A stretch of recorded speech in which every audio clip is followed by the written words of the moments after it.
Section 1. Good morning, World Tours. My name is Jamie. How can I help you? Good morning. I want some information on self-drive tours in the USA. Could you send me a brochure? Of course. Could I have your name, please? Andrea Brown, Thank you. And your address? 24 Ardley Road. Can you spell that? Ardleigh Road. Postcode? BH5 2OP.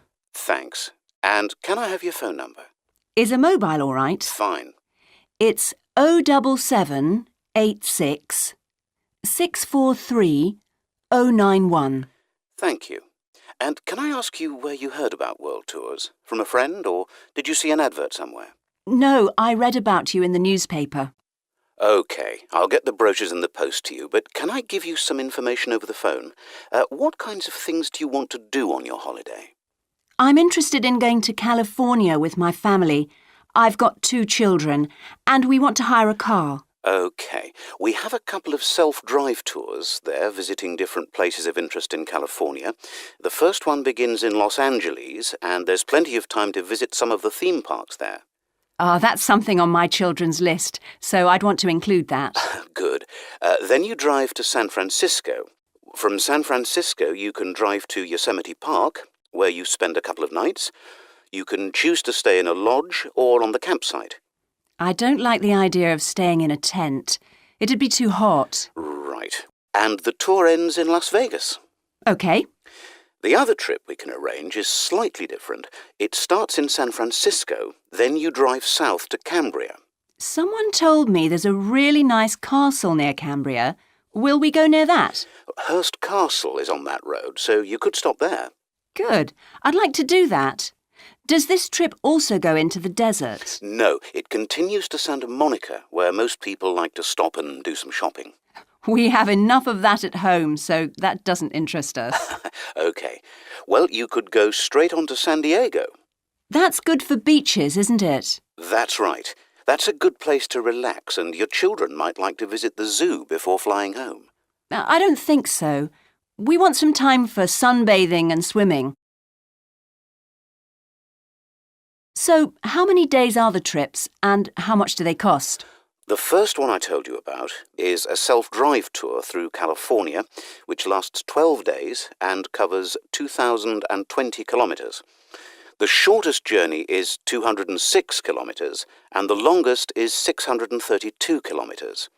The cost is £525 per person. That includes accommodation, car rental, and a flight, but no meals. OK. And the other trip? That lasts 9 days, but you spend only 3 days on the road. You cover about 980 kilometres altogether. So is that cheaper then? Yes, it's almost £100 cheaper. It's £429 per person, which is a good deal. So that covers accommodation and car hire. What about flights? They aren't included, but these hotels offer dinner in the price.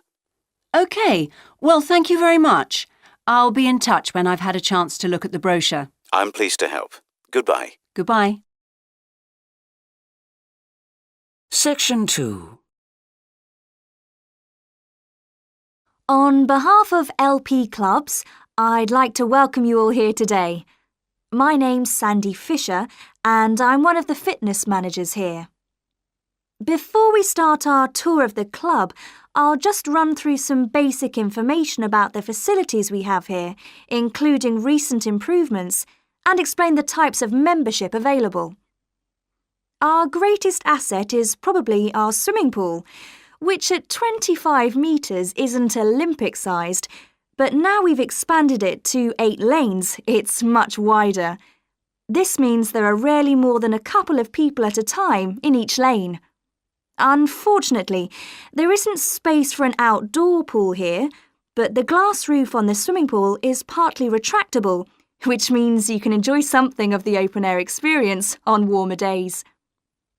Our recently refurbished fitness suite has all the latest exercise equipment, including 10 new running machines and a wide range of weight training machines.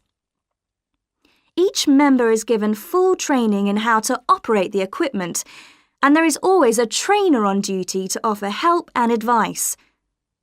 Although we do have adult-only times after 6 and at certain times at weekends, children are well catered for. Older children continue to benefit from a wide range of tuition, anything from trampolining to yoga. One thing all our members appreciate about us is that we take very good care of them. This starts on day 1 with your personal assessment. You are asked to fill in a questionnaire giving details of any health problems.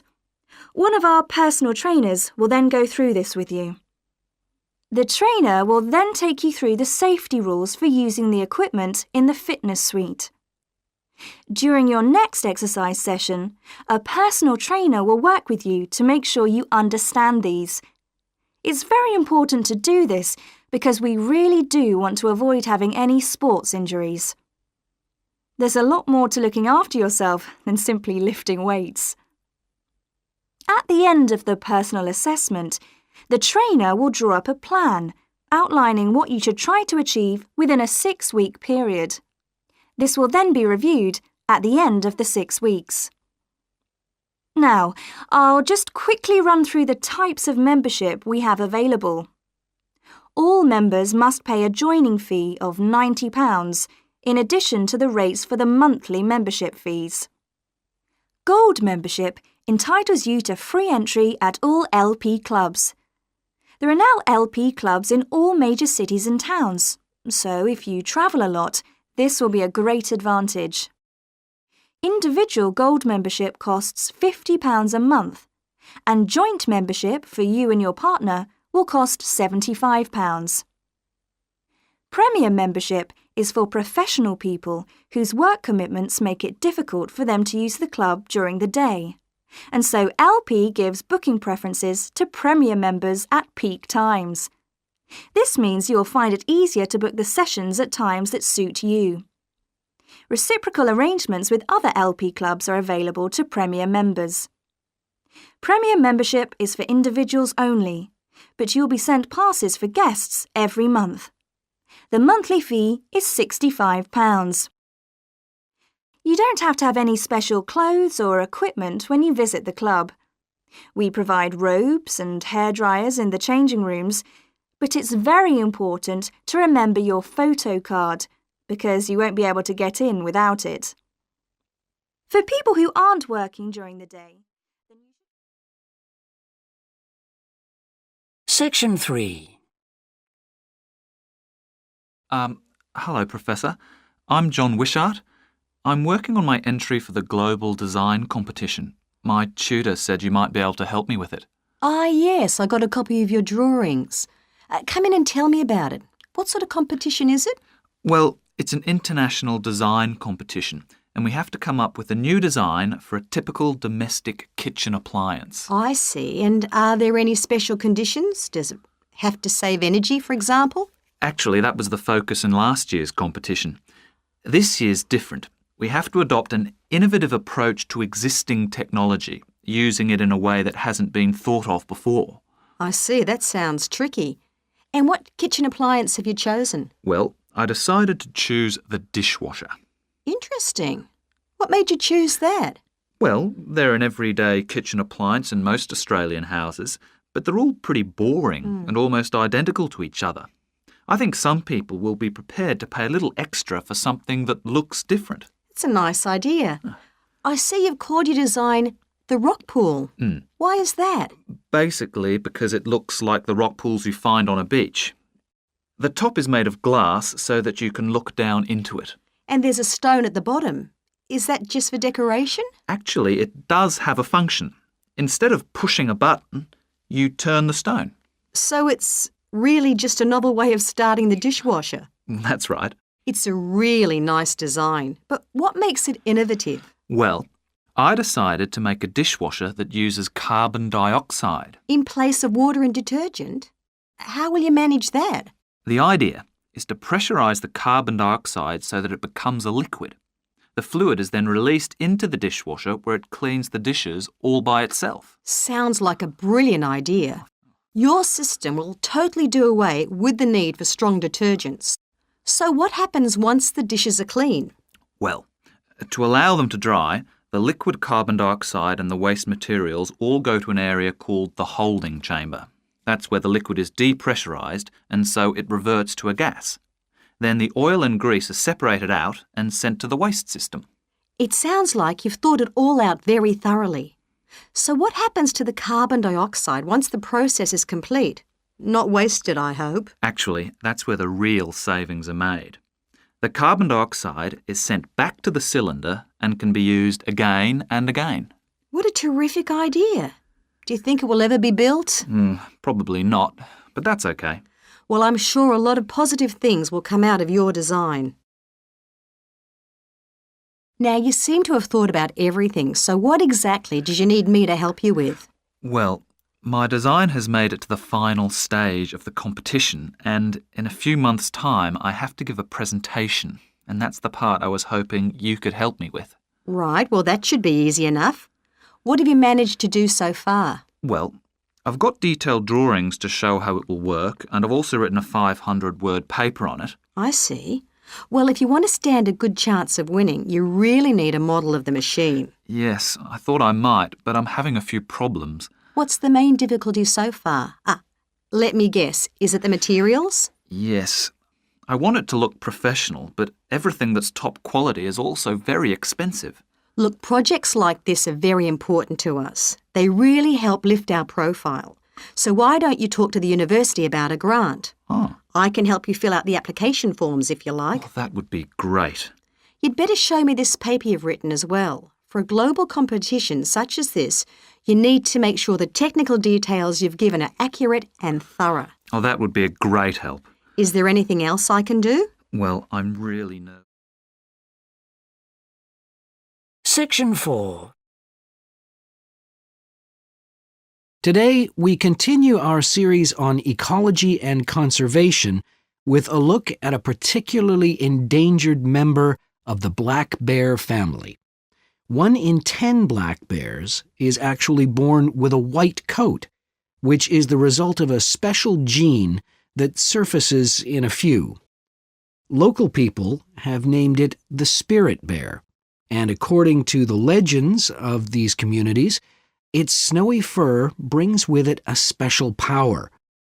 Because of this, it has always been highly regarded by them, so much that they do not speak of seeing it to anyone else. It is their way of protecting it when strangers visit the area.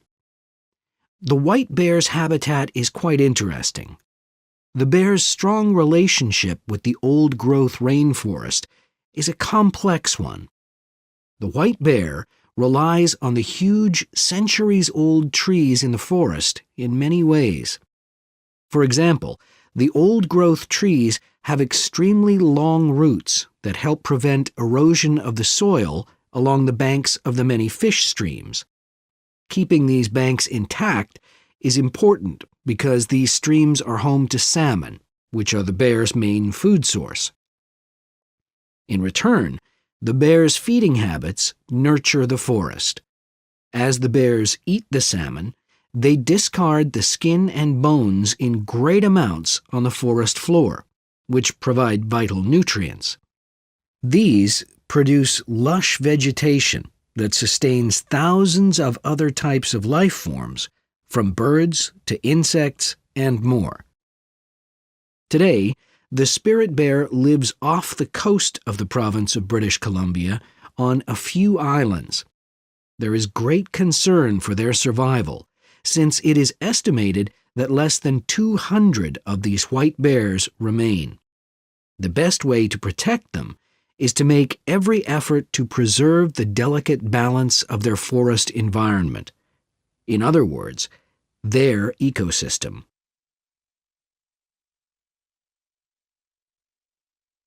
The greatest threat to the bear's existence is the loss of its habitat. Over many years, logging companies have stripped the land by cutting down a large number of trees. In addition, they have built roads which have fractured the areas where the bear usually feeds, and many hibernation sites have also been lost. The logging of the trees along the streams has damaged the places where the bears fish. To make matters worse, the number of salmon in those streams is declining because there is no legal limit on fishing at the moment. All these influences have a negative impact on the spirit bear's very existence, which is made all the more fragile by the fact that reproduction among these bears has always been disappointingly low. And so, what's the situation going forward? Community organizations, environmental groups, and the British Columbia government are now working together on the problem. The government is now requiring logging companies to adopt a better logging method, which is a positive step. However, these measures alone may not be sufficient to ensure a healthy population of the spirit bear in the future. Other steps also need to be taken. While it is important to maintain the spirit bear's habitat, there also needs to be more emphasis on its expansion. The move is justified as it will also create space for other bears that are losing their homes to damage.